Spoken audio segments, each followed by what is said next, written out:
Hey there, this is Alex with Gray Area. Welcome to our series Spotlight, where our mission is to build a bigger and more united house music community by sharing new and exciting artists, festivals, and event brands with you. In this interview, you hear from Jeremy Olander. The Swedish progressive house DJ was first discovered by Eric Prydz and was the first artist to release on Pryda Recordings other than Prydz himself. We'll talk about how he hopes his label Vibrant can provide the same support for young artists he got early on in his career.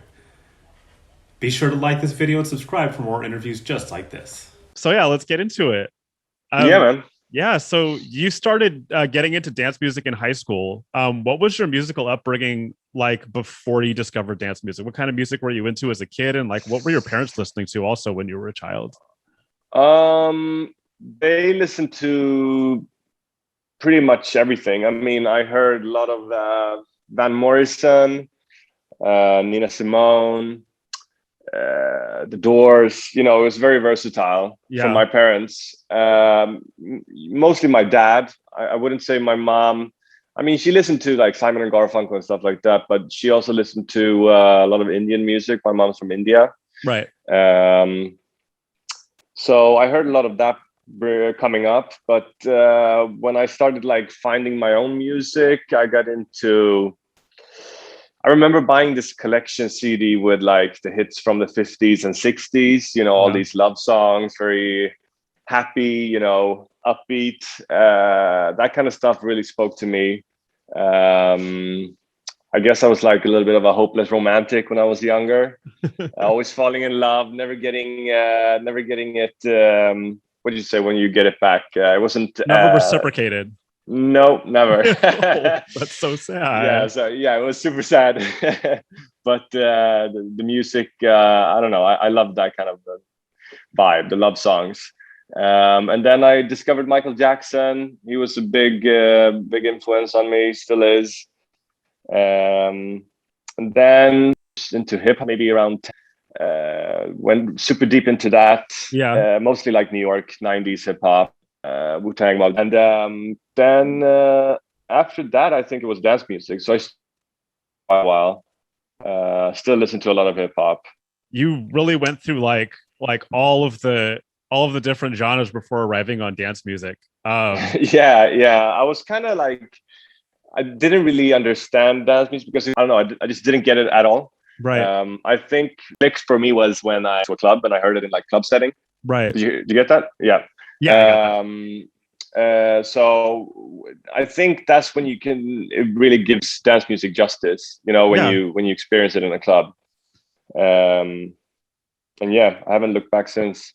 And the club that you ended up going to was Groden Cocktails Club, is that right?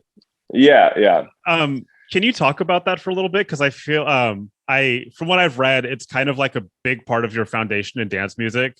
Can you talk about like what it was like? You saw a lot of like really pivotal people there. What was that like? What was that? How important was that in like founding you as kind of a dance music lover? No, it's crazy, you know, because it's a very intimate club. It's very small, 150 people, something like that.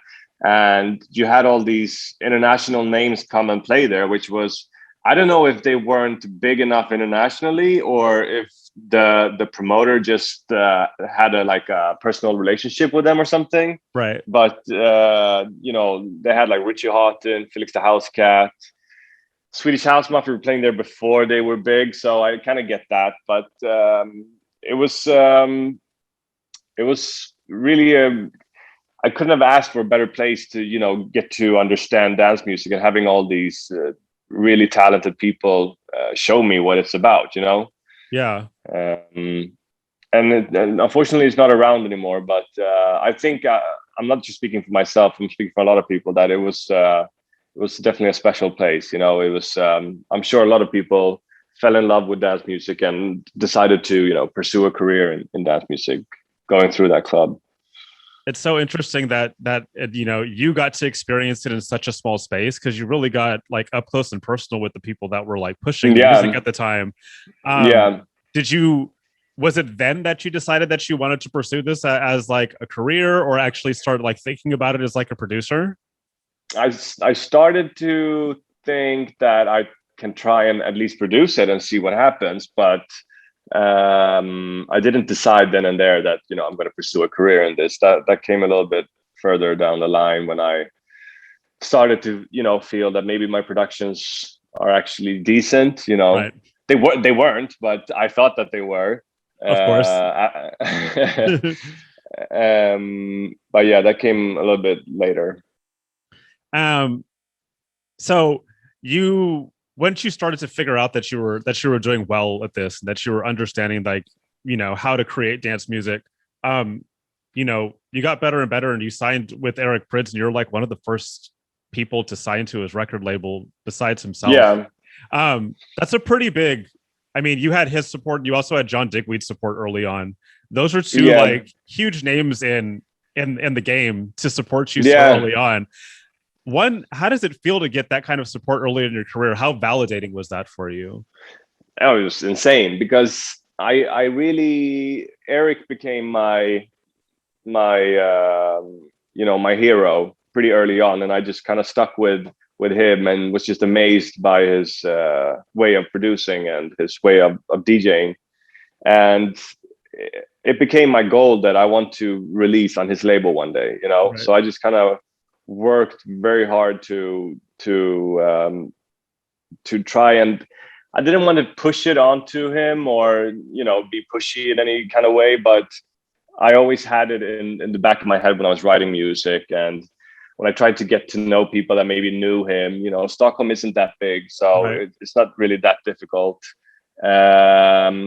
So it was a goal of mine for a long time. So when it finally happened, it was very, very nice and rewarding to feel that, you know, you achieved something that you set up as a goal earlier on. Yeah, absolutely. Yeah, it was crazy. And then you went on to start your own record label, and you're kind of like reciprocating that. Like you're doing that, you're going back in the loop, and you're giving that feeling back to other producers. What does it feel like to like look back on that and know that you can offer that same kind of support to new artists yourself?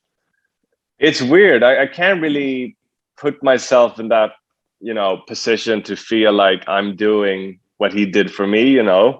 My manager kind of has to remind me that, you know, you're doing what happened to you earlier on. But it feels great, and especially like trying to bring out people from the Swedish scene. It feels, you know, there's a lot of talent, I think, and there's just more and more producers coming up, young people, and it's great that they also look at me, you know, in that way. It's very humbling that they want to be on my label. You know, there's so many good labels out there at the moment. Yeah. So it's definitely very humbling.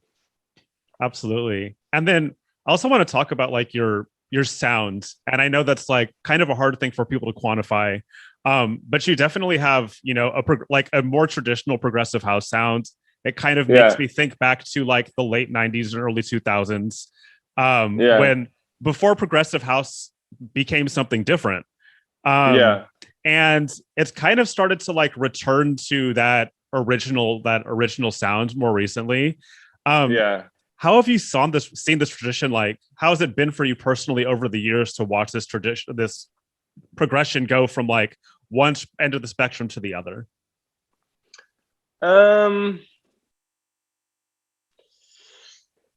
You know, I just I don't really get super inspired by new stuff. I still, like, when I look for inspiration, I look at stuff that I listened to when I first got into dance music.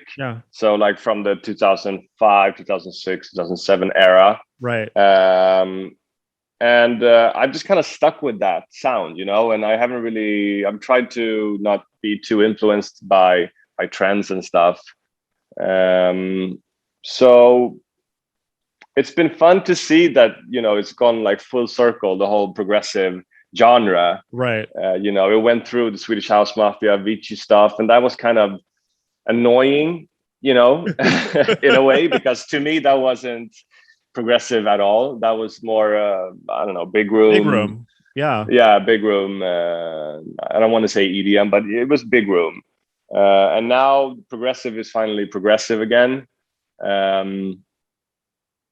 I don't remember the question now, but I think you're answering it. I was just kind of trying to understand what it's like to like watch that progression for yourself, having seen it go through all of these different rounds and then come back full circle again.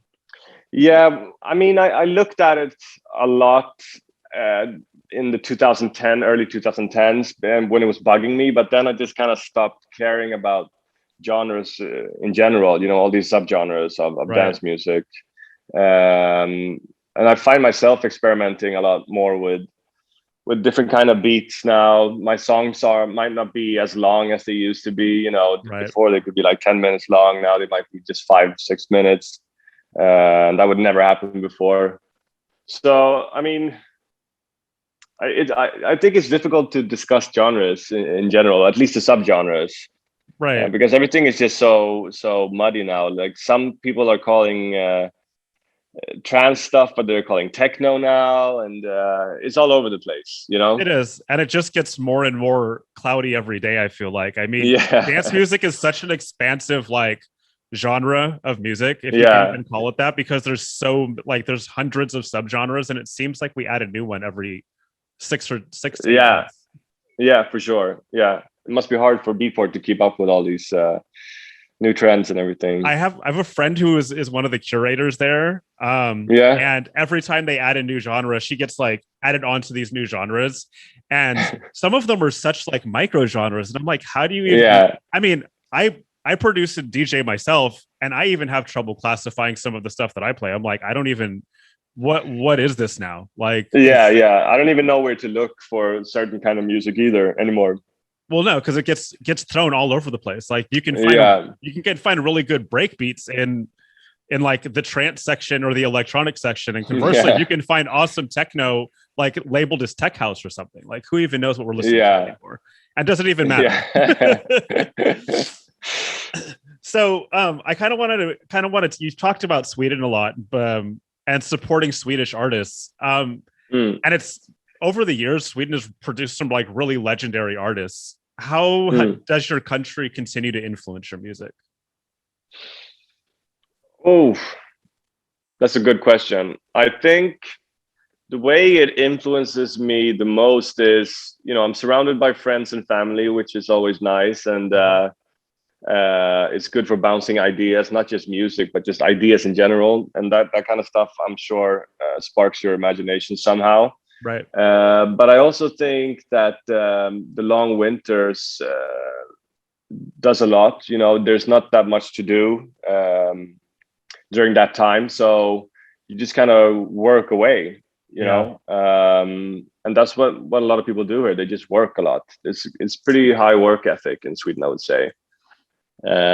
So you just kind of, I treat it like a 9-to-5 job, but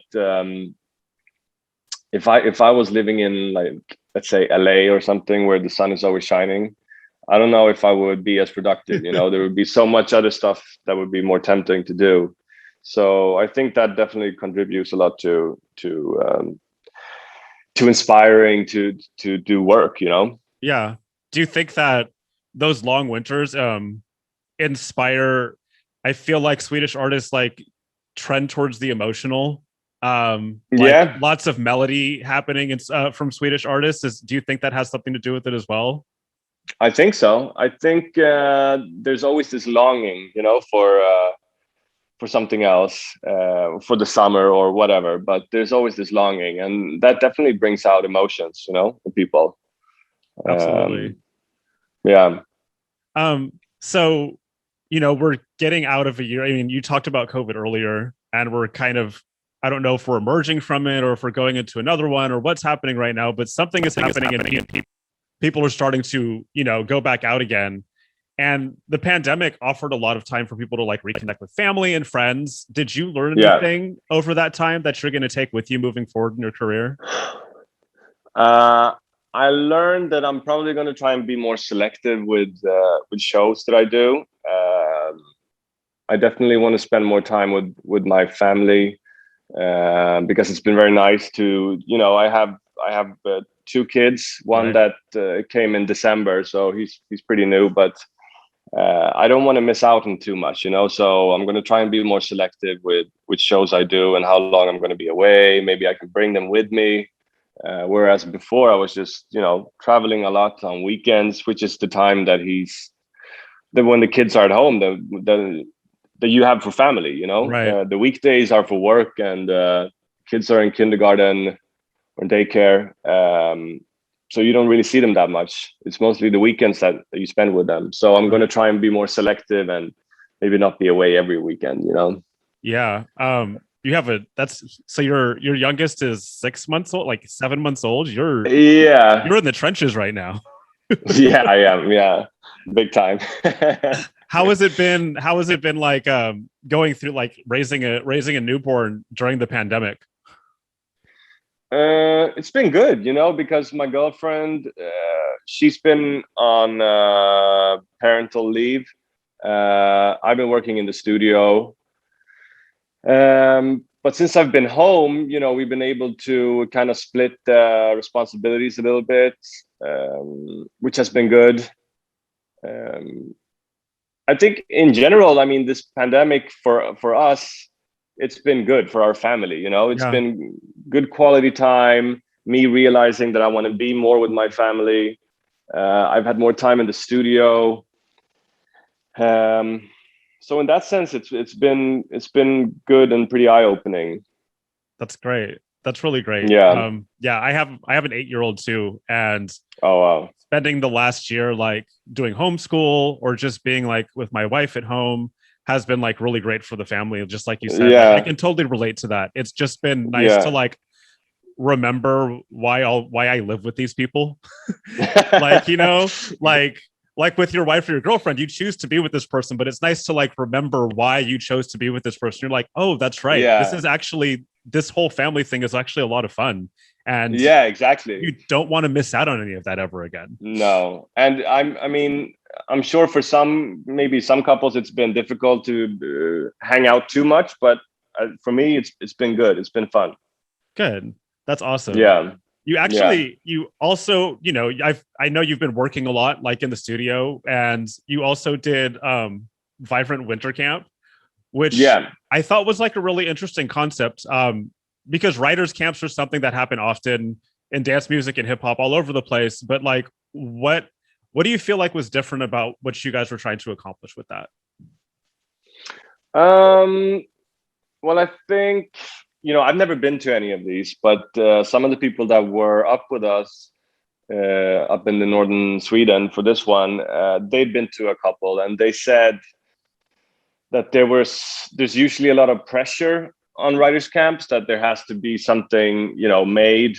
Whereas what we did, it was more just having fun, pretty much. And we did it in a pretty spectacular location as well. It's like a world famous hotel that we rented out a whole cabin in. It was a partnership with Jägermeister, which was awesome. So I think I'm not sure that we didn't really write any songs that we have finished yet. Right. So in that sense, I wouldn't say that it was like super productive, but for a lot of us, it was like the first time that we did it as well. So I was a little bit insecure about how it is to work with other people. I'm very used to just working on my own.